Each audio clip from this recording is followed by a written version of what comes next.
The headlights of Jack Turner's battered Chevy sliced through the swirling snow, casting long shadows across the ice-slick road. His tires rasped against packed drifts as he crested the final hill outside Cedar Falls. That's when he saw her, a dark silhouette huddled on the shoulders, shaking in the wind's savage howl. Jack slammed the truck into park, wrenched open the door, and his boots crunched through the fresh powder. The wind cut through his coat like an angry blade as he stumbled forward. There, curled against the white embankment, was a girl no older than 18, her thin sweatshirt soaked and clinging to a rounded belly.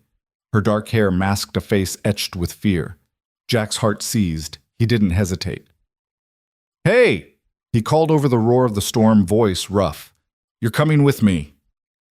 If this snowy rescue hooked you, drop a comment below.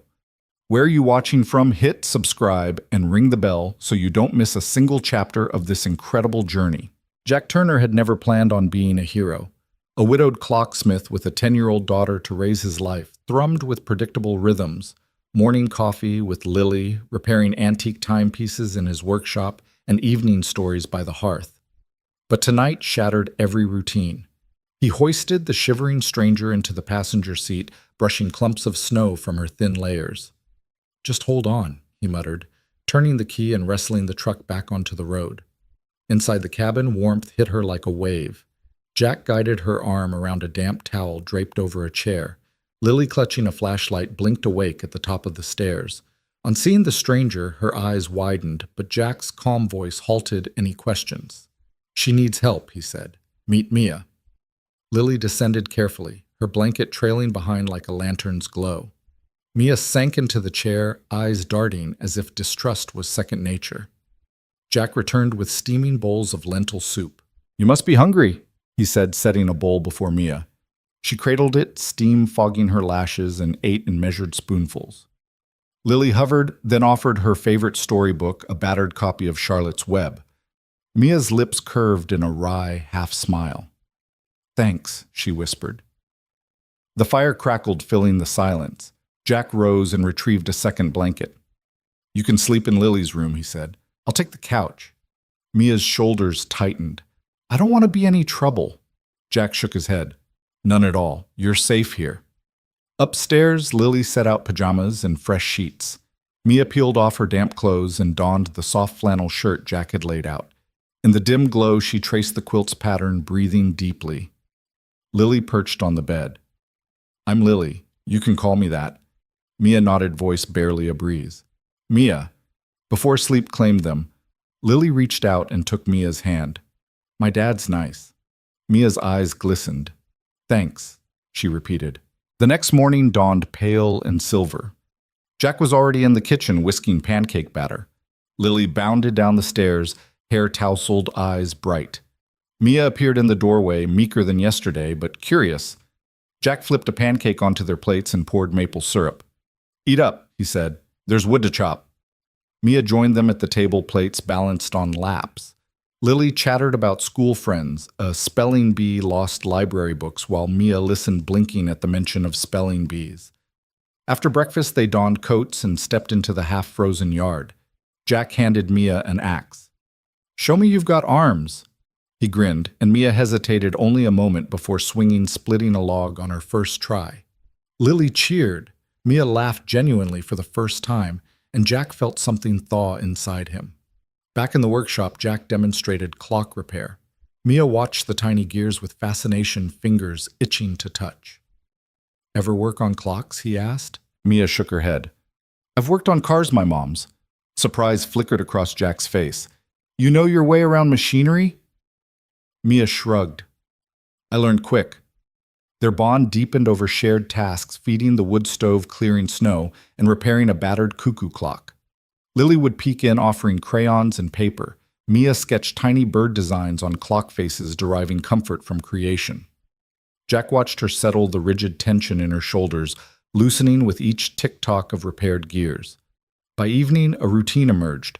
Lily read aloud from Charlotte's Web, her voice steady and bright. Mia traced the lines with her fingertip, occasionally correcting Lily's pronunciation. Jack listened from the doorway, chest warm with pride.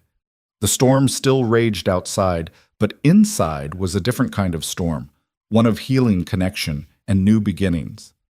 Later, Mia rose to fetch her letters, handwritten promises to the daughter growing within her. She hesitated by the hearth hand hovering over the wooden box Jack had shown her. With a determined nod, she tucked a fresh page inside and closed the lid. Jack watched from the shadows, understanding that Mia's journey had truly begun. As Jack turned to blow out the kitchen light, Lily yawned beside him. "Think Mia's okay?" she asked. Jack placed a gentle hand on his daughter's shoulder. "She will be," he said, "because now she has us." And in that moment, the storm outside felt less formidable than the warmth they'd built and the promise of second chances that would carry them forward. Jack found himself using words he never thought he'd say. "My cabin's just up the road," he called over the wind, tugging Mia to her feet. She eased from the snowbank with surprising grace, knees wobbling beneath her thin jeans. Her fingers were numb, wrapped around the threads of her soaked sweatshirt. "You don't have to," she whispered, voice raw. But Jack shook his head, his breath frosty in the air. "Yes, you do. I can't leave you out here."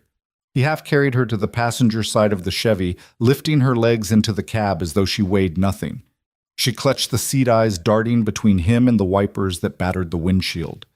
Jack didn't press her for questions. He slammed the door and punched the heater to high, then guided the truck back onto the road.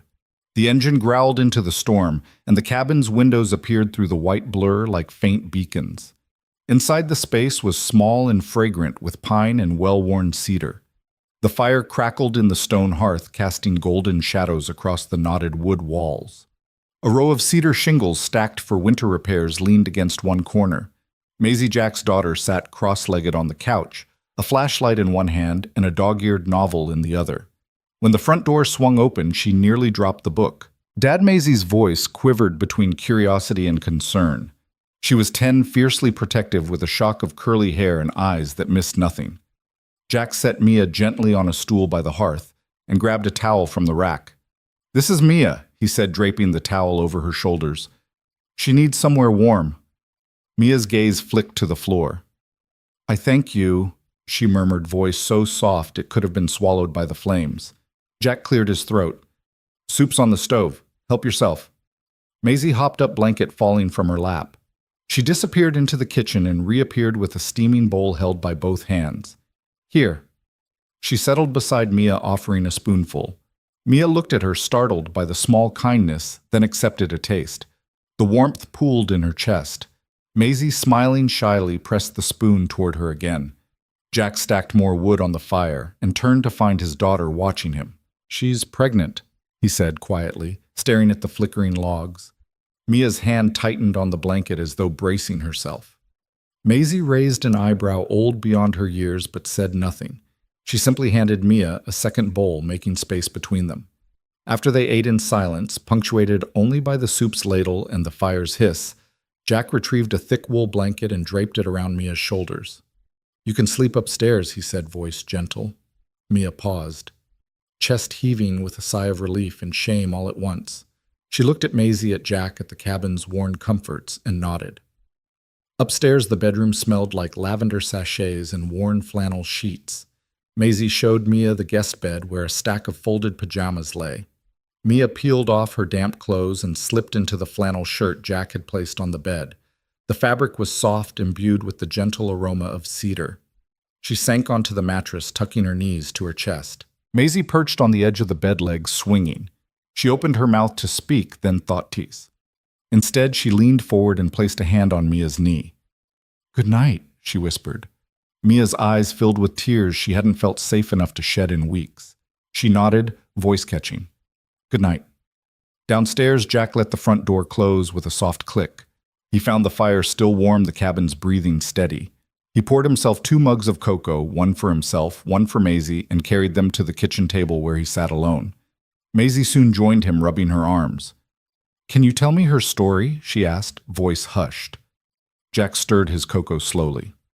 "We'll see," he said, admiration and caution mingling in his tone. Maisie nodded, her gaze steady. "Okay." Morning arrived not with fanfare, but a hush, a pale light filtering through frost-lined windows. Jack was at the stove flipping pancakes when Mia crept downstairs in the flannel shirt and jeans that fit like a child's hand covers an adult's. She carried a mug of tea Jack had brewed earlier. She sipped carefully, then offered him the empty mug. Jack shook his head. You keep it. Breakfast was a quiet affair. Maisie chattered about school, her spelling bee, her best friend's family dog, the math quiz she aced. Mia listened, eyes softening with each familiar detail, each ordinary moment she'd lost faith could still exist. When Jack asked, "How do you feel?" she placed a hand on her belly. Cold. Hungry. Thankful.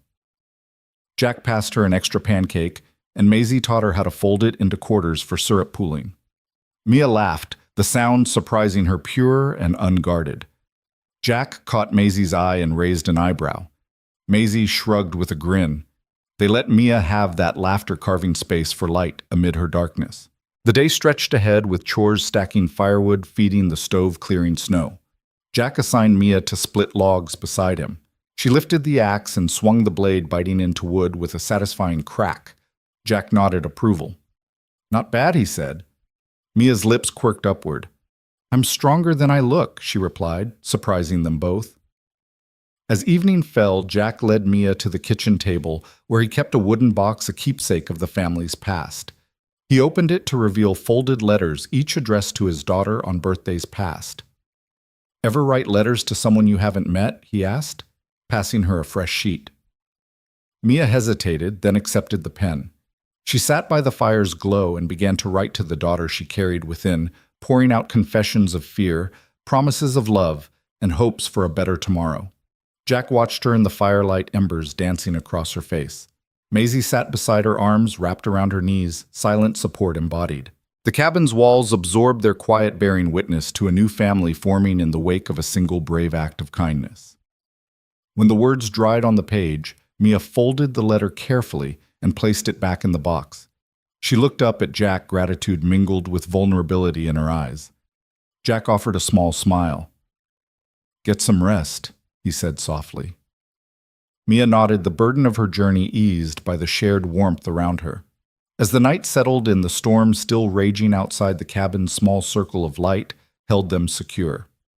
One woman, two parents, one child born of loss and love. They leaned into the quiet promise that this act of shelter would ripple into every tomorrow they dared to imagine. Morning light slanted through the frost-rimmed windows, painting the cabin's living room in soft gold.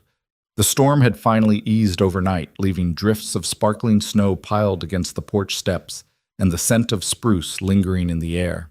Inside, the crackle of the dying fire mingled with the faint hiss of the old kettle warming on the stove. Jack Turner stirred pancake batter at the counter, breathing in the peaceful hush. On the couch, Lily lay curled beneath a patchwork quilt, flashlight still clasped in her small hand, and the dog-eared pages of her book resting on her chest. She dozed mid-story, and the beam of the flashlight still swept gently across the ceiling, as if she were chasing characters through the rafters. Mia slipped quietly toward the kitchen table, her threadbare jeans creaking softly. She spotted a pair of bowls, one floral china and one deep ceramic, waiting by a ladle of steaming oatmeal. Jack turned at the sight of Mia before her feet touched the floor. Morning, he said, voice low but warm. Hot oats. He scooped a generous portion into the deeper bowl and handed it to Mia, who wrapped both hands around the bowl's warmth. The oatmeal swirled with cinnamon and brown sugar ribbons, releasing a comforting steam that fogged her glasses. Lily stirred, then sat up, flashlight clattering onto the cushion. Her hair was mussed, eyes bright with youthful curiosity. Mia's heart wobbled at the sight the 10-year-old's face was framed by curls, and her gaze held a quotient of gentle bravery. "Hi, Lily," said voice small. She slid off the couch and padded to the table, folding the quilt behind her. Jack poured a second bowl of oatmeal, setting it in front of Lily. "Eat up," he said. "Big day." Lily nodded, spoon poised. Mia watched her, wondering what thoughts flickered behind those clear blue eyes. Lily dipped in blue on the oats, then tasted. She chewed thoughtfully, peered over her bowl at Mia, and said, "Thanks for helping Dad last night." Mia froze, spoon halfway to her mouth. She began, but the words tangled in her throat. Lily's face was open, expectant, as if she'd just accepted that strangers sometimes needed saving. Mia swallowed the lump of fear and nodded, letting the spoon clatter softly into the bowl. "You're welcome," she whispered. Jack cleared his throat, breaking the moment. After breakfast, I need you two to help me clear the driveway, he said. Plow's stuck in the snow. Lily raised an eyebrow at Mia, offered a conspiratorial grin, and said, Want to crash the plow with us? Mia blinked. She'd never driven a tractor or plow, but Lily's smile was contagious. She found herself nodding before her brain caught up. Yeah, sure. They finished their oatmeal, passing sugar, cinnamon, and milk back and forth. Lily chattered about school, her spelling bee victory, the upcoming winter carnival, the problem she'd had with fractions. Mia listened intently, nodding, asking follow-up questions. Jack watched them from the doorway, pride softening his stern features. Outside, the air was crisp enough to sting lungs, but the sun glinted off the snow in a promise of spring to come. Jack led the way to the shed where the tractor's engine had frozen in a thick crust of ice. Mia wrapped her hands around Jack's oil-stained gloves and helped free the plow blade with Lily's assistance. They worked side by side, laughter arising when the seat collapsed under Lily's weight or when Mia's scarf tangled in the gear shift. Once the plow sputtered to life, its growl echoed through the trees like a triumphant roar.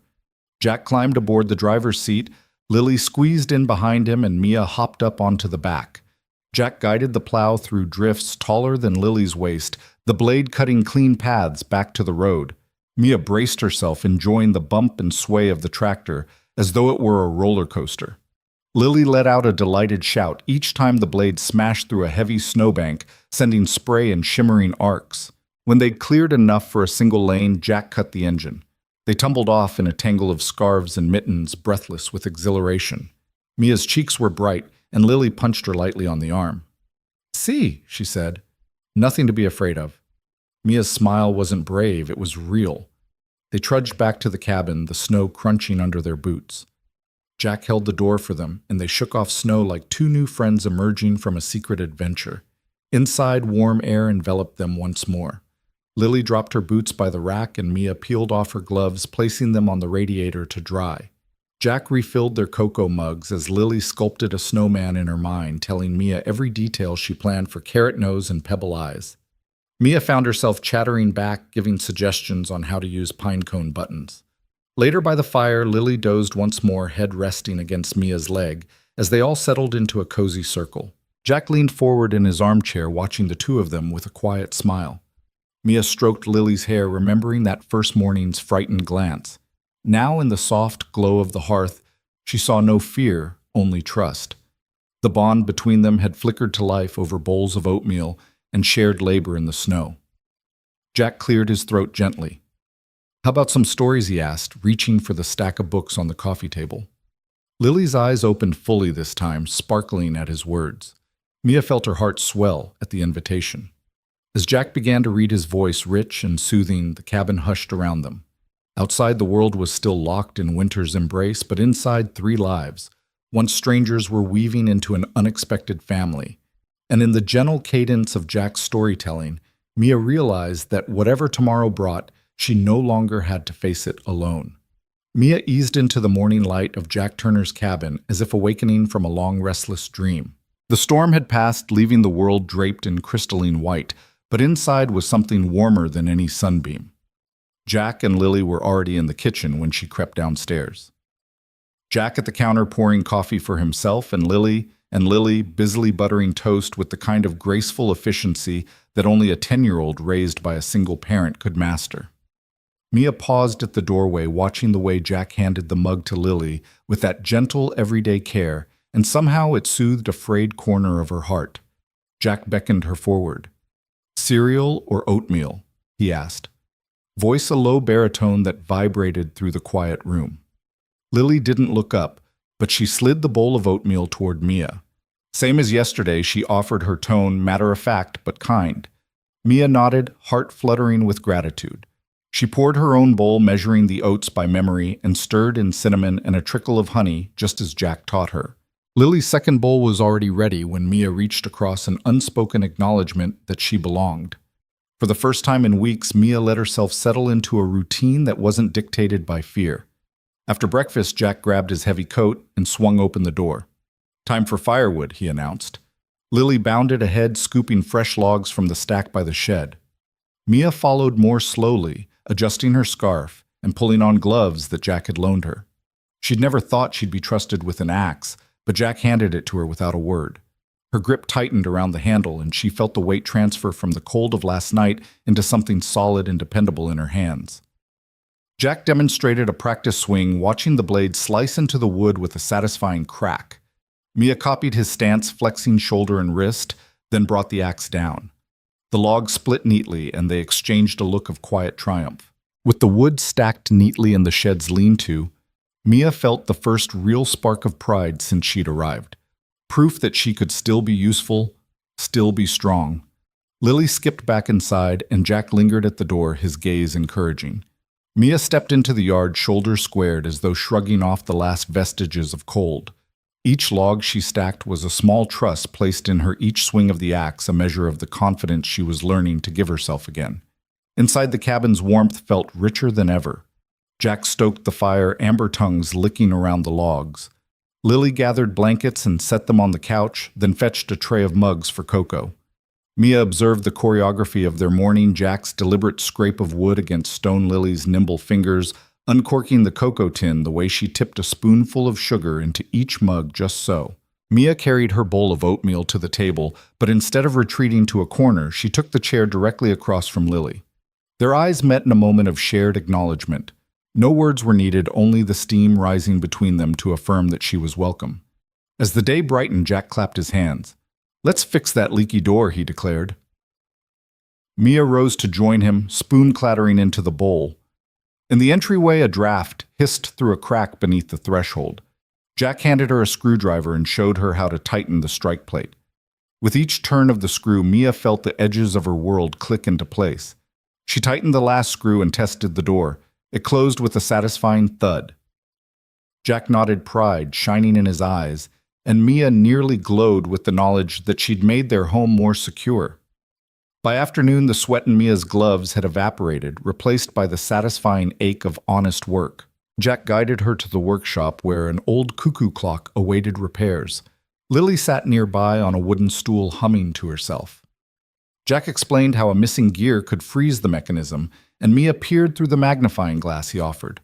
Her slender fingers plucked the tiny gear from its tray and clicked it into place. When the clock sprang to life, bird chirping, pendulum swinging, Mia felt something inside her click back into motion too. The knowledge that she could build, not just destroy, that she could mend what she once thought broken beyond repair. Evening settled gently over the cabin as they returned to the hearth. Jack lit candles along the mantel, and Lily spread a thick quilt across the floor. Mia curled up against it, the flames dancing across her face. Jack fetched a well-worn guitar from its corner and began to strum a familiar melody.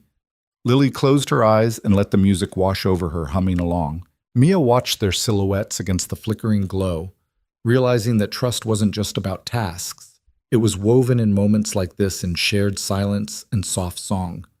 Jack's voice joined the guitar, low and comforting, weaving a story of journeys taken and homecomings earned. Mia's gaze drifted to Lily's profile, the way her lips moved in time with the tune. Mia felt the music echo in her chest, urging her forward. Carefully, she uncrossed her legs and scooted closer until her shoulder brushed Lily's. Lily opened her eyes, offered a nod of invitation. Mia leaned in and hummed a tentative harmony, her voice rough at first, then gaining strength. Jack smiled without missing a beat, weaving her note into the chord progression. Together, the three created a fragile but fearless chorus, proof that broken things could be made whole again. When the last chord faded, they sat in a peaceful hush, the only sound the crackle of the logs. Mia realized that every bowl of oatmeal, every log she'd stacked, every clock she'd fixed had brought her here to a place of quiet belonging she almost didn't dare to imagine. Jack rose to refill their mugs, and Lily slid her hand into Mia's, giving it a gentle squeeze. Mia's chest tightened with emotion, but she squeezed back, grateful for the bond taking root. Outside, night fell in a soft blanket of purple and starshine. Inside, the cabin glowed with the promise of tomorrow, a tomorrow Mia once thought she'd never see. As she let the warmth of the hearth seep into her bones, she knew that trust wasn't a gift given once.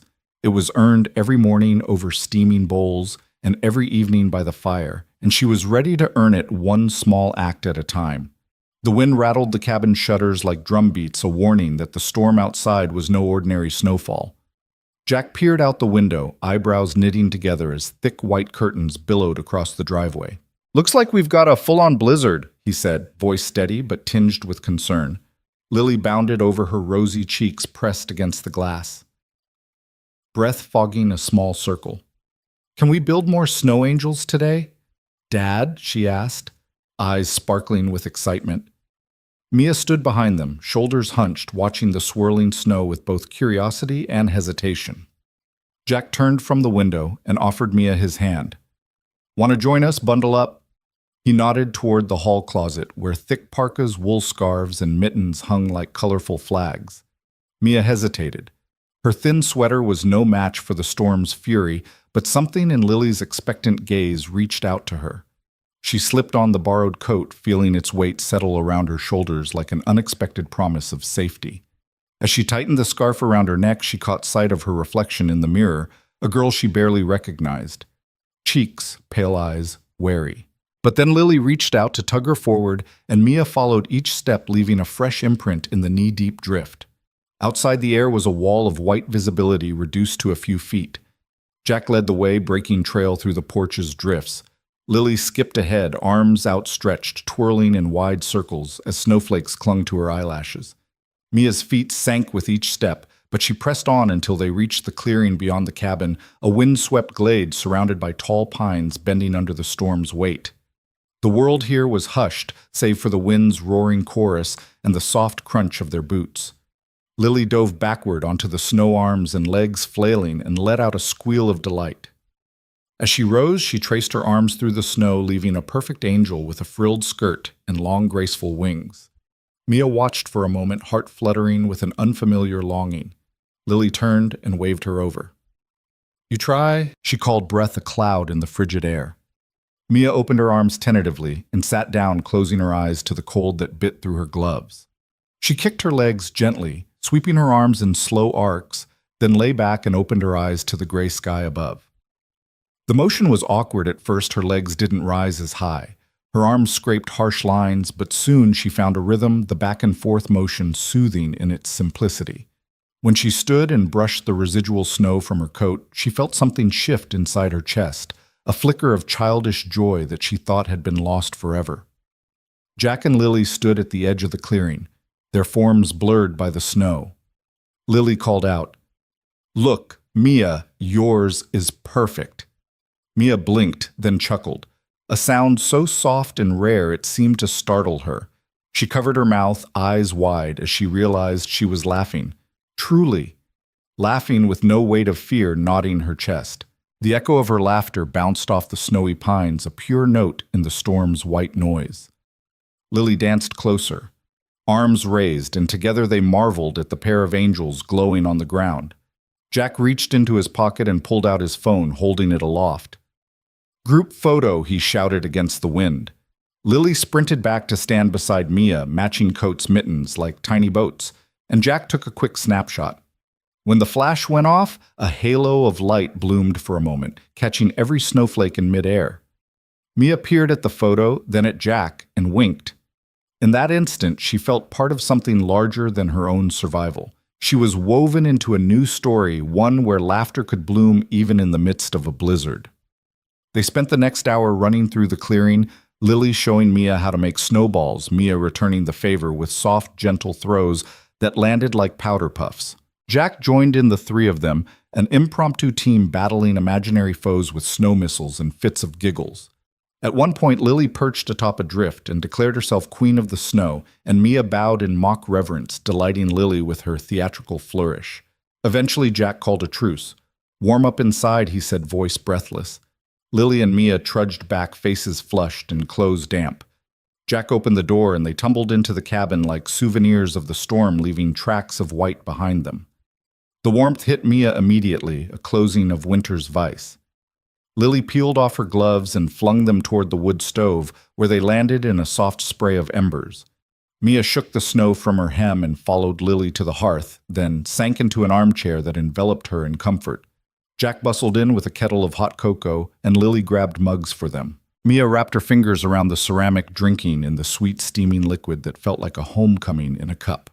The fire crackled, sending tendrils of warmth across the room and tenderly chasing away the chill in Mia's bones. Lily snuggled under the quilt beside her, and Mia leaned in, head resting against Lily's shoulder as they sipped in companionable silence. "Thanks," Mia said finally, voice low but genuine. Lily looked up, eyes bright. "You're welcome," she replied, and her smile was like a sunrise after endless night. Jack settled in across from them, legs curled under himself, and picked up his guitar. He strummed a gentle chord, one they'd learned together, and Lily joined in with a hum. Mia closed her eyes and let the music wash over her, a lullaby of belonging she'd never known she needed. Outside, the storm raged on, but inside the cabin was a world entirely their own. For the first time since she'd arrived, Mia felt her fear melt away in the snow's wake, replaced by laughter and the unspoken promise that no matter how fierce the blizzard, she would never face it alone again. The fire crackles low in the stone hearth, sending warm flickers across the knotty pine walls of Jack Turner's cabin.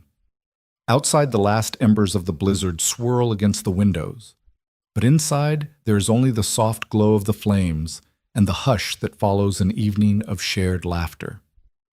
Jack sits in his favorite armchair, guitar resting across his lap, fingers idly brushing the strings. Lily is curled on the rug, tracing shapes in the braided fibers with her fingertips, eyes heavy with sleep, but unwilling to slip into slumber. And Mia sits on the couch, knees drawn to her chest, a well-worn notebook open on her lap. Jack watches her for a moment, heart tugging with a mixture of anticipation and gentle worry. Earlier tonight, when Lily drifted to sleep, Mia slid the notebook into Jack's outstretched hand. "I've been writing letters," she said softly, voice barely rising above the fire's whisper. "To her, my daughter." Jack flipped through the pages, careful not to disturb the inked lines, and found a folded sheet marked by a single red heart. He handed it back without comment, trusting that when Mia was ready, she'd share the words. Now, under the candlelight and crackling warmth, Mia's fingers trace the edge of that letter. She inhales, steadying herself against the weight of her own courage, and looks up at Jack. "I want you to hear them," she says, voice quavering just slightly. Jack sets aside his guitar, leans forward, and nods. "Whenever you're ready," he replies, eyes soft with respect. Mia smooths the paper, unfolds it, and clears her throat. The cabin holds its breath as she begins to read. "Dear Hope, I don't know if you'll ever read these words, but I need you to know who I was before you came along. I was scared, terrified really, of everything that lay ahead. I thought I had nothing left to give, but then I found the courage to step into that storm, into a stranger's truck, because I believed in something better. I believe in you." Jack shifts in his chair, the wood groaning beneath him, and Lily leans forward, propping her chin on her hands. Even in sleepiness, her gaze is steady, understanding beyond her years. Mia continues, voice growing stronger with each sentence. "There are days when shame sits on my chest like a stone, and nights when I can't sleep for fear I'll fail you before you even arrive. But I want you to know this. I love you more than I ever thought possible. You are the best part of me, the flicker of light that kept me moving when I thought everything was lost." Her hands tremble as she turns the page, ink smudged at the corners where tears have fallen. Jack rises and sets a comforting hand on her shoulder, but Mia doesn't pause. "I promise to teach you how to laugh, how to trust, and how to find warmth even when the world feels cold. I promise to hold you when you cry, to steady you when you falter, and to celebrate every small victory as though it were the greatest triumph in the world." Lily's eyes glisten with unshed tears. Jack swallows, throat tight. He can feel the power of Mia's words echoing in the cabin, weaving into the fabric of their newfound family. Mia takes a breath but doesn't close the notebook. She lifts her gaze to Jack's vulnerability and resolve shining in her eyes. "Thank you," she whispers, voice catching. "Thank you for giving me a place to write these letters, for giving me hope when I thought I had none." Jack kneels in front of her, gently closing the notebook. "Thank you," he echoes, "for trusting me with your words and with your heart." He glances at Lily, whose small hand reaches out to touch Mia's knee, a silent pledge of solidarity. Mia allows herself a slow exhale. The tension that held her shoulders rigid in anticipation seems to melt away, replaced by a warmth that rivals the hearth.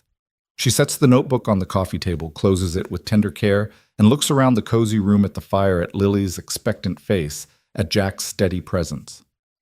"Can we—" Mia's voice trails off as she searches for the right words. Jack offers a smile so gentle it glows in the firelight. "You can stay here," he says simply, "for as long as you need." At that, Lily smiles and reaches for Mia's hand, lacing their fingers together. "We're your family," Lily says. Her words hang in the air, softer than a lullaby, but more powerful than any decree. Mia's eyes fill with tears of relief and gratitude. She nods, voice small, but certain, "I want that." Jack stands and crosses to the hearth, pulling a fresh log onto the embers. The flames leap up, casting dancing shadows on the walls. Mia, Lily, and Jack settle into their places, the three of them bound by shared trust and unspoken promise. Later, when the cabin grows silent and the only sound is Lily's gentle breathing on the couch, Mia retrieves her notebook once more. She writes one final line for tonight. "You are loved. Hope beyond measure." She places the letter back in the wooden box on the mantel, the same box that holds Jack's memories and Lily's laughter. As she closes the notebook for the night, Mia feels something she hasn't felt in a long time. Hope that extends beyond the page, beyond her solitary fears, into the warmth of a family that chose her. And in that hush before sleep, the fire's glow seems to whisper back in reassurance, "You are home." The storm outside had dwindled to a moan by the time Mia first felt the sharp stab of pain. She awoke in the hush between dark and dawn, breath hitching as the ache tightened around her belly. For a moment she lay still, listening to the old cabin settle, a floorboard, groaning wind rattling the shutters, the far-off roll of thunder. Then another wave hit stronger, and she knew herself in labor. Mia blinked awake Jack Turner, who was dozing in the armchair by the fire. His guitar lay across his lap, a testament to the music that had brought them together, but now it was abandoned in favor of urgent care. Jack stirred, eyes bleary but instantly alert when he saw Mia clutching the edge of the couch. "Mia," he whispered, voice thick. "Are you okay?" She pressed a hand to her mouth, trying to steady her breath. I think it's time," she managed. Fear laced her words, but beneath it lay steely determination. Jack rose, careful not to wake Lily, and guided her to the guest room at the end of the hall. The candles he lit there cast elongated shadows on the walls. The flickering glow made every corner seem alive with movement.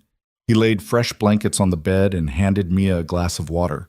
She drank each swallow, trembling against another contraction. "I've never—" Jack began, swallowing hard. "Delivered a baby." Mia gave him a fierce, weary smile. "Neither have I," she whispered. "But we'll do this together."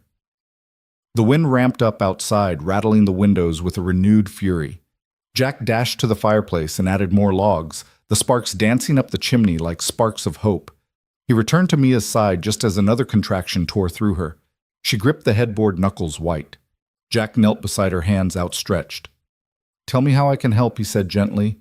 Mia exhaled, body shaking. "Support me," she whispered. "Don't let me fall." Jack slid behind her, arms wrapped around her waist, his chest pressing against hers to anchor her trembling form.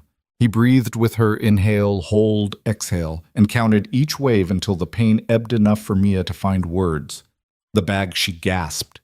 "It's in the next room."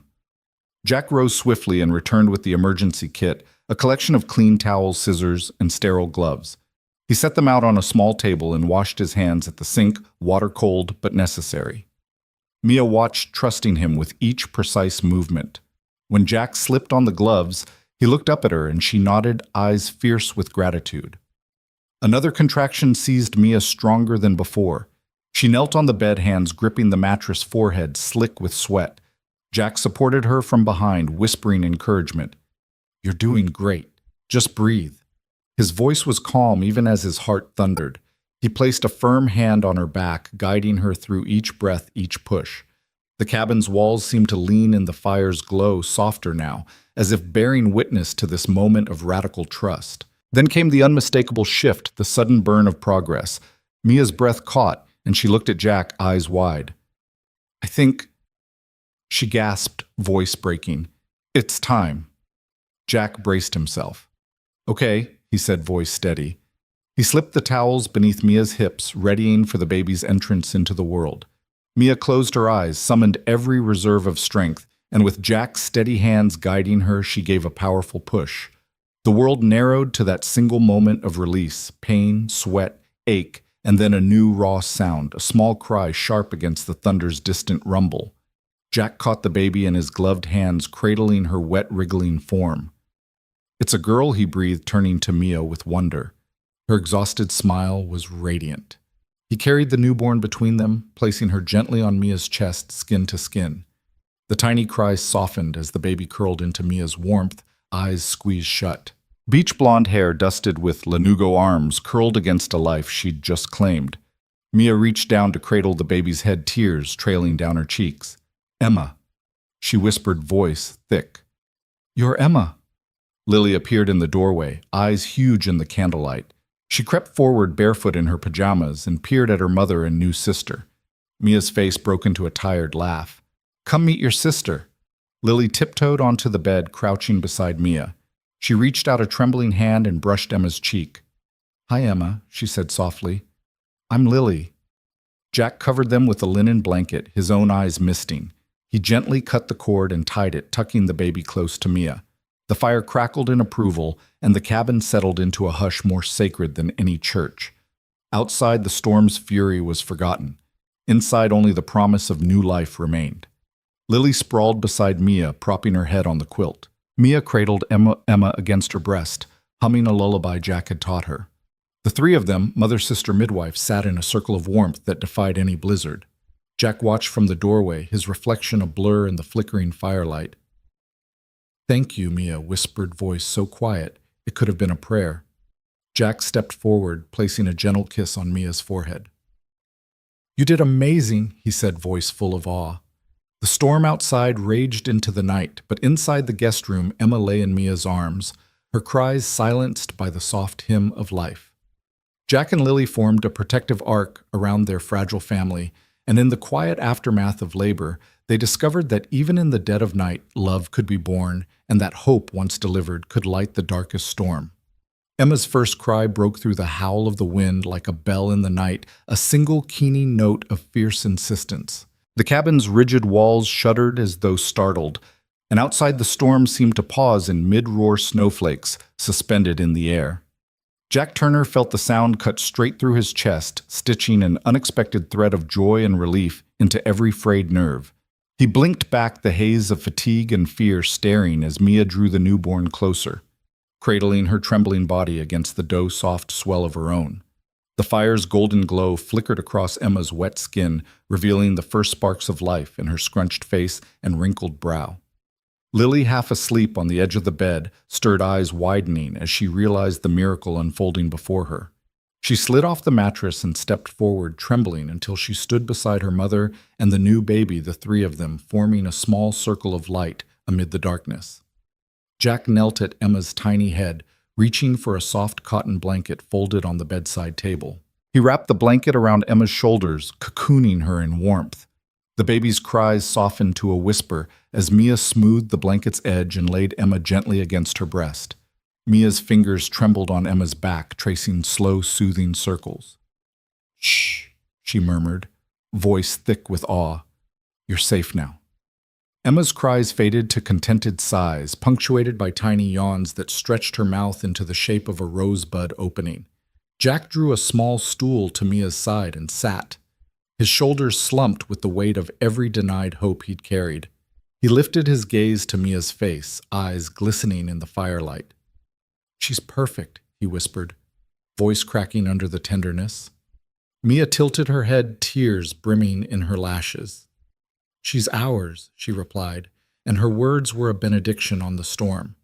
Outside, the wind resumed its pounding, but inside they remained cocooned in their own world, heedless of the white tempest that raged beyond the door. Lily crept closer, her small hand reaching out to stroke Emma's soft cheek. The baby's skin was warm under her fingertips, and Lily's eyes shone with wonder. She's beautiful, Lily said, voice hushed. Mia offered Lily a gentle smile. She is, Mia agreed. She's brave just like you. Lily's chest swelled with pride, and without thinking, she leaned forward to press a kiss to Emma's forehead. Jack watched the two of them, mother and daughter, big sister and newborn, and felt an unexpected lightness. He lifted a hand to cradle Lily's shoulder. "Thank you," he whispered, "for being here." Lily nodded shyly, turning back to Emma with a soft hum that echoed against the cabin's timbers. As the night deepened, Jack rose to stoke the fire. The flames flared and settled their gentle roar a companion to Emma's quiet breaths. He glanced back at Mia, seated on the bed, with Emma snuggled against her chest. Mia's hair was loose, falling around her face in dark waves. Her eyes were luminous, with a mixture of awe, fatigue, and a surge of fierce love. Jack dared to slip closer, wrapping an arm around both living wonders before him. He rested his cheek against Mia's temple, breathing in the faint scent of her sweat in relief. Lily settled on the floor at Mia's feet, folding her legs beneath her and leaning against Jack's knee. She propped her chin on her own hands and stared up at Emma, eyes wide but calm. The three of them, Mia, Jack, Lily, clustered around Emma in an embrace that spoke of ancient human truths, that in the smallest forms could bloom the greatest hope, and that love's reach could surpass fear's grip. A lull settled in the cabin as Emma's breath slowed and deepened. Mia shifted on the pillow, planting a tender kiss on Emma's forehead. "I'm so sorry I doubted," she whispered, voice thick. "I'm so glad you're here." Emma responded with a tiny stretch, her hands forming minuscule fists, and Mia pressed her cheek to Emma's again, tears slipping onto Emma's crown. Jack reached out to smooth back a stray lock of Mia's hair. "You were brave," he said, voice firm. "You've given us all a gift." He glanced at Lily, whose silent vigil had become a cradle of protection. "And you," he added gently, "you're the best big sister we could ask for." Lily looked up, eyes shining, and nodded, grinning so brightly it rivaled the hearth's sparkle. The storm outside clattered against the roof, but inside the rhythm of new life held them fast. Jack rose and padded to the small table where the midwife kit lay abandoned amongst stray towels. He gathered the supplies, scissors, clamps, sterile cloth, and packed them away, each fold a ritual closing of the night's urgent chapter. He returned to stand behind Mia, resting his hand on her shoulder like a steadfast anchor. "Let me help you," he murmured. Mia tilted her head, offering him Emma's head to cradle, while she readied her arms for breastfeed. Jack accepted with reverence, lifting Emma gently as Mia adjusted. With practiced care, Mia latched Emma to her breast, and the baby's small mouth found its nourishment. Emma's suckle was soft, rhythmic, as if she'd practiced in her dreams. Mia exhaled, shuddering with the release of every held-back fear and doubt. Lily crawled up beside them, forging her own space on the bed, and rested her cheek against Mia's knee. Jack knelt at Lily's side, glancing up at the three women who had turned his solitary cabin into a home overflowing with purpose. "We should call the clinic in the morning," he said softly, "just to let them know she's okay." Mia nodded, her free hand brushing Jack's. "Yes," she agreed. "In the morning." For now they were enough, three hearts beating in tandem and one new heartbeat weaving a fourth thread of life. Jack pressed a soft kiss to Lily's hair, then reached to wrap an arm around Mia's shoulders, still holding Emma. The three of them sat in quiet harmony, the cabin's warmth enfolding them as the storm outside lulled into a distant rumble. Mia closed her eyes, listening to Emma's gentle suckle, Lily's peaceful breath, and Jack's steady heartbeat at her side. In that sacred hush, she felt the embodiment of every promise she'd ever dared to make to protect her child, to forge a family from strangers, and to trust in the unpredictable beauty of life's unfolding. The storm could rage on, but in their circle of light, they had found the calm that only new beginnings can bring. The first green shoots pushed through the melting snow before Mia dared to believe spring had truly come to Cedar Falls. One morning, she found herself standing on the porch, cradling Emma against her chest. In a light cotton wrap, the sun washing the yard in pale warmth for the first time in months.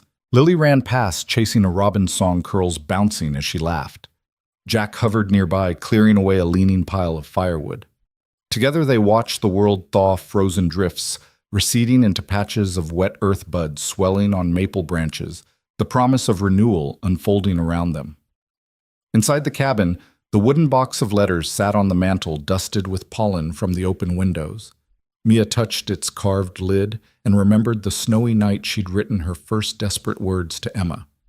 Since then, she'd added pages filled with hope and regret, stories of fear turned to faith. Today, she carried a crisp envelope in her pocket, its sender's stamp from the state university program she'd applied to months before. She'd almost forgotten the application in the urgency of new motherhood and new trust, and now it had arrived like a sudden gust of wind reshaping everything. Jack entered the living room as Lily scampered up the stairs. "Got the mail," he said, handing Mia the envelope. His voice was gentle, curious. She turned it over, finger brushing the seal. The words nursing and accepted leapt at her, making her heart pound so fiercely she wondered if Lily could hear it. Mia's hands trembled as she slit the envelope. Jack leaned forward, placing Emma, a quiet cooing bundle, into Lily's eager arms to watch. Mia unfolded the letter, scanning the typed lines. She read it once, saw the words, "Congratulations and scholarship support," and then read it again, each syllable heavier than the last. A year of classes, clinical rotations, dorm housing arranged out of state. The kind of life she had once dreamed of but believed was closed to her. Now it stretched before her like an uncharted horizon, beckoning, daunting, irresistible. Jack watched her eyes flicker over the text. He reached out, brushing her fingers with his thumb. "That good news?" he asked quietly. Mia swallowed, voice catching. They accepted me." She stared up at him with a half smile that trembled with uncertainty. Jack's eyes shone with pride. "That's incredible," he said. "I always knew you'd do great things." Mia closed the letter and tucked it into her apron pocket. "But it means leaving," she said, voice soft as a winter thaw. She glanced at Emma, nestled in Lily's arms, observing her with wide, curious eyes. "Leaving you both. I don't know if I can do it." Before Jack could answer, Lily bounded in, cradling Emma as though she were the most precious treasure in the world. "Mom! Mom!" Lily exclaimed, setting Emma on Mia's lap.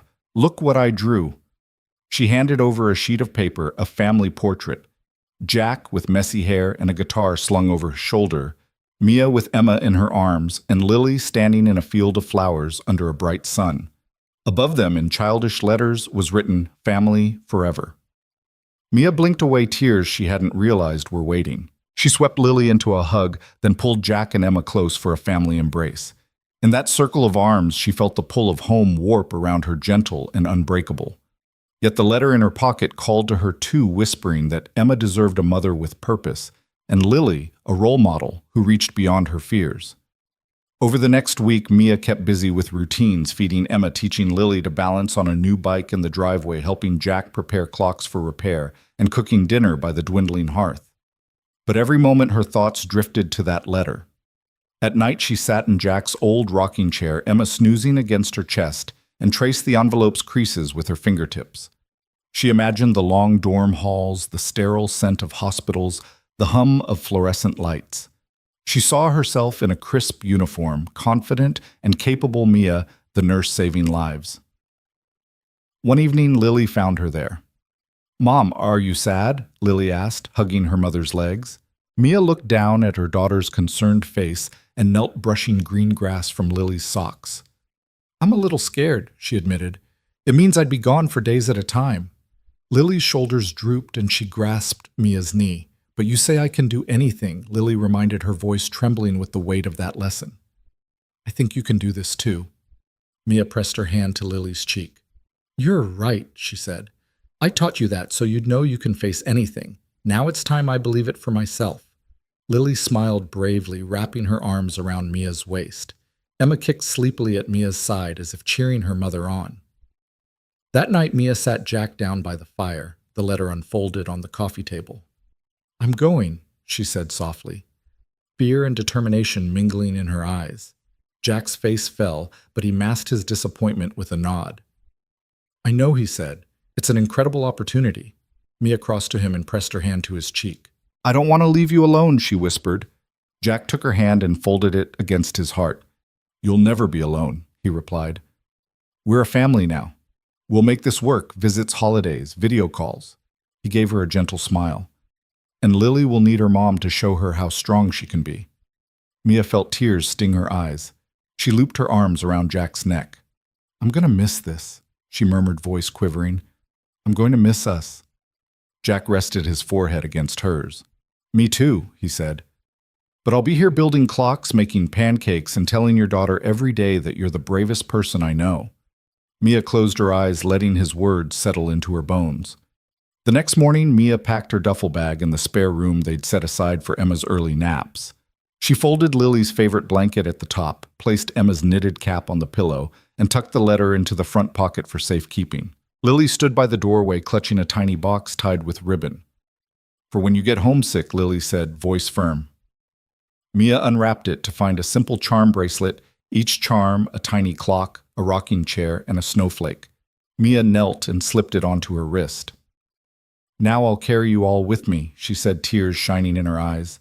Lily nodded solemnly. "Always," she whispered. Jack watched from the end of the hall, Emma in his arms. "Time to go," he said gently. Mia took a steadying breath, placed Emma against her chest, and hugged Jack. She kissed Lily's cheek, and Lily pressed her forehead to hers. Then with their hands in hers, first Jack's, then Lily's. Mia stepped out of the cabin and into the bright morning sun, the path ahead uncertain but lined with the warmth of the home she carried in her heart. Jack Turner never spoke of the tightness in his chest. Not to Mia when she left for nursing school. Not to Lily when she asked why Dad was always tired by dinner time. And certainly not to Emma, who at 13 months nestled against him for her afternoon nap. He'd learned long ago to keep his pain private, to cradle it like a secret that might scare the people he loved most. But one evening, as he bent to gather logs for the stove, the ache in his chest flared into a crushing weight. His vision blurred, and he crumpled to the floor, hand pressed against the cold wood plank, breath rattling in his throat. It was Lily who found him first. She'd been practicing piano in the living room when she heard the thump. She ran into the hallway shape framed by candlelight and stopped at the doorway barefoot and wide-eyed. "Dad," she called, voice small. Jack's head lolled to the side. Lily's breath caught, and she scooped up Emma, who'd been toddling behind her, and hurried outside to the neighbor's house for help. Within minutes, the cabin's warmth was broken by flashing blue lights. A paramedic team fluttered through the door, voices calm but urgent as they assessed Jack. Mia, halfway through her final clinical rotation, was in the middle of an incision prep when her phone buzzed 3 times. She glanced at the caller ID, Lily's number, then at her supervising nurse. "I have to go," Mia whispered, heart pounding. The nurse's eyes held understanding. Cancer had taught her the same. Mia scrubbed out, tossed on a coat, and bolted through hospital corridors. Back at the cabin, the medics loaded Jack onto a stretcher, secured him in the ambulance, and Lily climbed into the rear compartment with Emma in her arms. Tears streamed down Lily's cheeks as she whispered, "Please be okay, Dad." Emma's new daughterly babble was a soft counterpoint, a hopeful echo of life's persistence. Mia raced through the streets, sirens wailing in her mind as much as the ones that passed her on the road. She reached the hospital's emergency entrance just as the ambulance doors swung open. Jack lay pale on the gurney, eyes closed, a bead of sweat on his brow. Lily stood on her tiptoes, pressing a kiss to his temple. Emma clutched in one arm, Blanky in the other. Mia dropped her bag and rushed over. "Dad," she cried, slipping between the paramedics to grasp his hand. He opened his eyes, recognized her face, and managed a weak smile. "Mia, my girl." His voice was a rasping whisper. Lily sobbed. Emma blinked solemnly. The paramedics wheeled him into the trauma bay. Mia held Jack's hand the whole way. Lily followed, pressing Emma's chubby cheek against Jack's shoulder. Inside, everything was bright and sterile. Heart monitors beeped steadily, IV lines snaked like lifelines, and a cardiologist introduced herself. "Mr. Turner suffered acute decompensated heart failure," she explained. Voice gentle but devoid of pity. "We need to stabilize him, then run tests." Mia nodded, tears sliding down her cheeks. "Whatever you need," she said, voice firm. Lily slipped Emma into Mia's arms, and they stood together as Jack was prepped for tests and medication. Hours passed in a blur of EKGs, echocardiograms, and gentle reassurances from nurses who recognized Mia's medical background. Lily dozed in a corner chair with Emma clutching her finger. Mia hovered by Jack's side, brushing back his damp hair, leaning in close to whisper updates. His vitals are stabilizing, she murmured. You're doing great, Dad. At last the cardiologist returned. We've placed him on diuretics and IV inotropes. He's stable, but this will need ongoing management. Mia exhaled, feeling the tension in her shoulders ease just enough to stand. Lily let out a sleepy sigh and hugged both Mia and Emma tight. He's going to be okay, right? Lily asked, voice small. The cardiologist offered a kind smile. He's strong, and he has you both. That's half the battle. Jack lay in the hospital bed, tubes taped to his arm and leads across his chest, but his eyes shone when he saw Mia and Lily together at his side. My girls, he whispered, voice thick. Mia flanked him, one hand on his shoulder, the other squeezing Lily's. Emma babbled in Mia's arms as though offering her own brand of encouragement. Over the next day, Mia shifted from daughter to nurse, checking Jack's chart, administering medications under a nurse's supervision, and advocating for his care. Lily was his constant companion, drawing pictures of hearts and snowflakes to tape to the wall. Each morning, Jack woke to Lily's grin, Emma toddling over to hand him a sippy cup, and Mia brushing a strand of hair from his forehead. The crisis that loomed had become a chapter in their story of resilience. Jack's heart was fragile, but so was life, and love, Mia realized, could be the strongest medicine of all. When the attending physician finally gave Jack permission to sit up and try a short walk down the corridor, Mia and Lily guided him, Emma in her stroller behind them. With every step, Jack regained a little more of his former self, buoyed by the laughter of his daughters and the fierce devotion in their eyes. By the time they prepared to leave the hospital, Jack was weak but smiling. The nurse gave Jack a schedule for medication and follow-up appointments. Mia tucked Lily and Emma into the hospital wheelchair, and Jack held onto Mia's hand as they rolled toward the discharge desk. Outside, the spring sun smelled of blossoms and new beginnings. Lily pressed her cheek against Jack's arm and whispered, "Welcome home, Dad."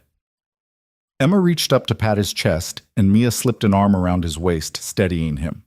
Jack looked at his family daughter-grandchild and daughter-in-love bound not by blood, but by the unbreakable fiber of love. He took a deep breath, the crisp air filling his lungs like a promise. "Thank you," he said, voice strong. "Thank you for saving me." Mia kissed his cheek. "You saved us too," she replied. Lily grinned, and Emma cooed in agreement. As they stepped into the sunlight, Jack Turner's collapse felt less like an ending and more like a call to begin anew. A reminder that family isn't defined by lineage, but by the love and sacrifice we offer one another. And in that moment, they carried each other forward, stronger together, and forever bound by the night when love proved more powerful than any storm. The gravel crunched under their tires as the Turner family's van trundled up the familiar drive, the cabin's peaked roof peeking through budding maples dusted in early spring green. Jack sat in the passenger seat, his gait steady now, though the cane still leaned against the dashboard, a souvenir of the night he nearly lost everything. In the back seat, Mia cradled Emma, who blinked sleepily at the swaying trees beyond the window. Lily chattered in the middle arms wrapped around her mother's weighted bag, brimming with uniforms and stethoscope textbooks and baby wipes. When Jack swung open the front passenger door, the scent of pine and wood smoke greeted them like an embrace. Lily leapt out, skidding in her sneakers to the porch steps and throwing her arms around Jack's waist. "Welcome home, Dad," she exclaimed. Jack knelt to hug her, ruffling her curls. "Missed you," he said, voice thick with affection.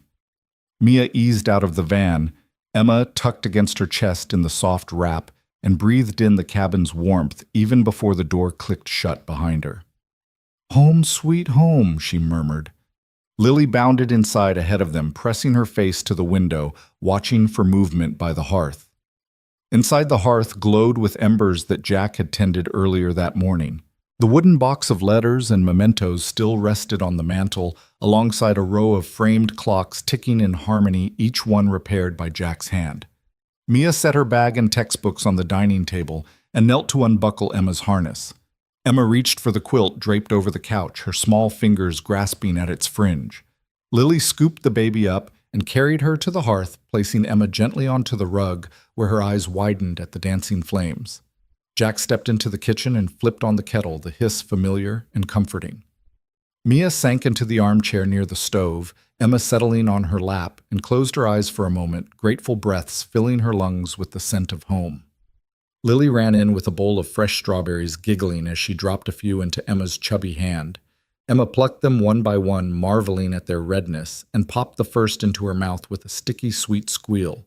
Mia smiled, lifting Emma's chin to catch her eyes. "Growing strong," she said softly. Lily bounded back to help Jack pour tea. Together they sat in the quiet hum of the Cabin family reunited whole. It wasn't long after their return that Mia's nursing diploma arrived in the mail, a crisp seal of her hard-won achievement. She hung it above her bedside lamp in the spare room, the same room where Emma had first slept just months before. The next morning, she donned her uniform, for the first time stethoscope around her neck, Emma wrapped snug in a sling against her heart. Lily laced her sneakers for school, and Jack poured pancakes onto their plates as though marking a small celebration. "You look official," Lily said at the table, eyes wide. Mia laughed, scooping syrup over her own stack. "Official and on call," she replied. "Let me show you something." After breakfast, she led Lily and Jack to the spare room, gently placing Emma on the carpet. She backed away, hands raised in play, and said, "Ready, Em." The baby sat up, wobbling on her soft legs, then tipped sideways onto the quilt. Emma paused, studying the floor, and then rocked to her feet, arms stiff. With a burst of determination, she reached toward Mia, one foot in front of the other. Lily gasped. Jack leaned in, breath held. Emma teetered, then took a second step, 2-3, before Lily rushed forward to catch her in a triumphant hug. "She's walking!" Lily cheered, and Mia scooped Emma into her arms, tears glinting in her eyes. That afternoon, after Emma napped and Lily did homework by the window, Mia donned her nursing jacket again, loaded her diaper bag with extra blankets and bandages, and kissed Jack on the cheek. "Be good," she said, voice gentle. Jack smiled, watching her shoulders square with purpose. "Bring me home your stories," he replied. Mia drove into town, Emma bobbing in her wrap, and clocked in at the local clinic where she'd volunteered before her maternity leave. The waiting room hummed with the murmur of neighbors and the soft coo of infants. Mia moved between exam rooms, checking vitals, guiding anxious parents, and offering the calm compassion she'd learned as a patient herself. Emma peered over her mother's shoulder, at each new face smiling shyly. Patients greeted the duo with warmth. Dr. Turner called the receptionist by mistake, and Mia corrected her gently. Nurse Turner, while grinning. By late afternoon, Mia returned home carrying her stethoscope and a prescription pad alongside Emma's favorite wooden rattle. Lily bounded to the door, and Jack was leaning on the cane, whistling a soft tune. "How was it?" he asked. Mia set the rattle in Emma's hand and perched on the stoop. "Good," she said, voice flushed with the day's triumphs. "I helped Mrs. Mallory manage her diabetes. And little Jackie finally stopped crying when I held him. Emma even made a new friend, a toddler her age." Emma waved her hand in that shy toddler way. Lily squealed. Jack guided Mia inside, brushing a hand over her scrubs. "I'm so proud of you," he said, voice thick. Mia leaned into him. "It feels right," she said. Spring turned to early summer. The cabin's yard was carpeted in wildflowers, and the garden Mia had planted with Lily sprouted carrots and radishes. Jack repaired the fence while Lily and Mia tended the rows, Emma crawling among the greenery on wobbly knees. Mia knelt to guide her as she plucked a leaf. "Okay?" she asked. Emma grinned and brought the leaf to her mouth for a quick nibble. Lily laughed, and Jack called from the fence. "Family meeting," he announced. They assembled at the picnic table, sun filtering through maple leaves like golden confetti. Jack tapped a jar of honey and a loaf of fresh bread. "Sunday pancake supper," he declared. Lily cheered. Emma clapped her hands. Mia opened a mason jar of jam she'd made from neighborly strawberries. "To new beginnings," she said, raising her jar. Jack lifted his slice of bread. "To family in all its forms." Lily nodded solemnly, and Emma squealed with delight. That evening, as the cicadas began their song and the sky blushed pink, Mia rocked Emma on the porch swing. Emma's tiny legs kicked in time with the swing's arc, and Lily sat at Mia's feet, sketching the scene in her notebook. Jack joined them with iced tea and sat beside Lily, watching Mia and Emma. "Look at her," he said softly. "Just like you were learning to walk, she's learning to find her own rhythm." Mia hugged Emma to her chest. "She's teaching me too," she murmured, "about courage and patience." Under the rising moon, the Turners, Jack, Lily, Mia, and Emma, gathered around the porch light. They shared stories of the day the stethoscope left behind at the clinic. Jack's stubborn fence post that finally gave way, Lily's new sketch of Emma's first steps.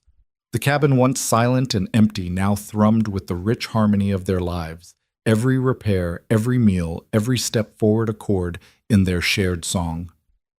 In that moment, Mia realized her own rebirth mirrored Emma's, from winter's cold confinement to the promise of summer's warmth, from fear's tight grip to the freedom of new purpose, from daughter to mother, from stranger to sister in service. And as Emma reached out for Lily's hand, toddling toward the porch's edge, Mia knew that the choices she'd made, leaving, returning, serving, had woven together a tapestry of love that would carry them through any season to come. The June sun lingered in the sky long past dinner, flooding the Turner cabin with golden light that danced across the knotty pine walls. Inside the living room was a patchwork of sold postcards, scribbled notes, and fresh letters, every scrap evidence of the family's shared journey. Mia sat at the desk by the window pen, poised over stationery, while Lily perched on the arm of the couch beside Emma, who babbled and batted at the ceiling fan's reflection in the glass. Mia read aloud from the letter in her hand, voice bright with amusement. "Dear Mom," the familiar scrawl began, "thanks for teaching me how to help people. I know you care for me and all the rest of your patients, even when you're tired. Emma and I love our cabin adventures, especially the time we rescued that stray kitten and you bandaged its paw." She looked up, smiling at Lily and Emma. Lily giggled at the memory of that tiny gray kitten, and Emma's tiny hand reached out to touch Mia's cheek. Jack entered from the kitchen, carrying a plate of freshly baked blueberry muffins, Lily's favorite. He bowed dramatically, muffins held aloft. "For my favorite writers," he announced. Mia accepted one with a grateful smile. "Thank you," she said, nibbling a berry-laden crumb.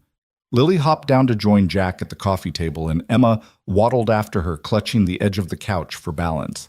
The cabin brimmed with the easy laughter of a family at home. Jack slid into his armchair, Lily curled against the cushions across from him, and Emma toddled over to press her palm to Jack's knee, then giggle when he tickled her under the chin. Mia set aside her letter and scooped Emma onto her lap, wrapping her arms around both girls as they nibbled muffins and sipped lemonade. Later, when the sun had shifted westward, Jack fetched his guitar. The three settled on the wide wooden porch, Lily between Mia's legs and Emma in Mia's arms.